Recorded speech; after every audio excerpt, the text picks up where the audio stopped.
On your Saab 9.3, do you need to be able to remove either the windscreen side trims or perhaps the rear screen side or upper trims? Stay tuned and let me show you how. I'm going to start on the front screen, and this is the trim on the left hand side of the screen.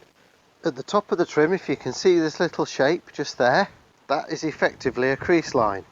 Lift up like so, that you can see a gap there between the upper trim and the side trim.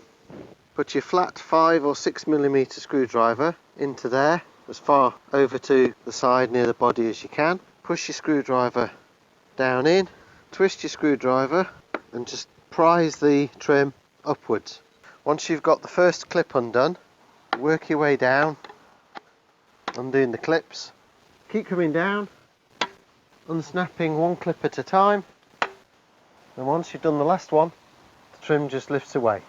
Along the side of this trim there's a series of little indents in the moulding. Down the side of the screen here, welded to the body side, there's a little metal section that the trim fits onto, and within that section there are a series of little tags pressed into it that locate with the depressions in the side of the trim. To put the trim back on, lay it into place at the bottom. Make sure that this edge here goes into the section. You'll probably see that there are marks where it was positioned, but if you set that edge inside the section and then line it up at the top so that the top of the trim is marginally about 2 millimeters above the top edge of the top trim,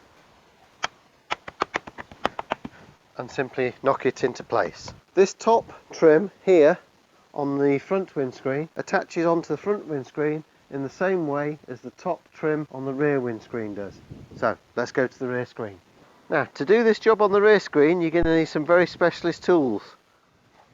You want a hammer and you want a piece of wood or something similar with a straight edge about 2 inches wide. Starting at the bottom, put your straight edge against this edge of the trim, and with your hammer knock it sideways.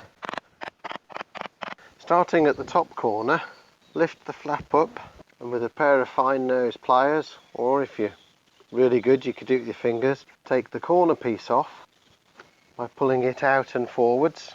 Get a small screwdriver into the gap between the edge of the glass and the flip carrier. Lift the seal out and up. Again, a pair of fine nose pliers might be useful, and as you lift them out and up, it should start to come off all the way down. And once you've got the first few inches off, the rest should come easily. In the last couple of inches you might want to pull it up and forwards. You will end up with it bent a bit banana shape when you bring it off, and taking this one off I've actually ended up with some distortion in the carrier up at the top end there. You can straighten it out a little bit, but hopefully you're putting a new one on.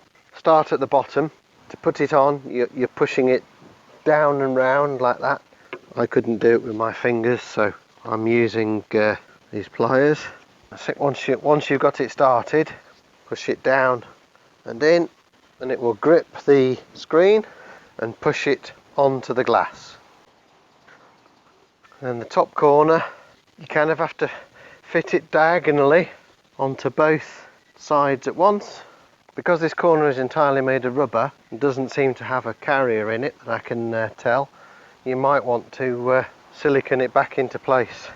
My own analysis is that this is very difficult to do without causing some damage to the trims. If you're having a screen fitted, I would get a new trim and fit it to the screen before the screen is fitted to the car.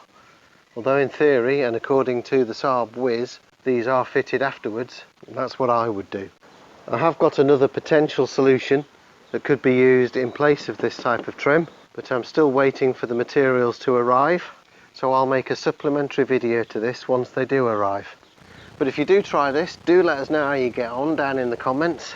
If you got value out of this video, do make sure to like it down by the title, and I'll see you next time.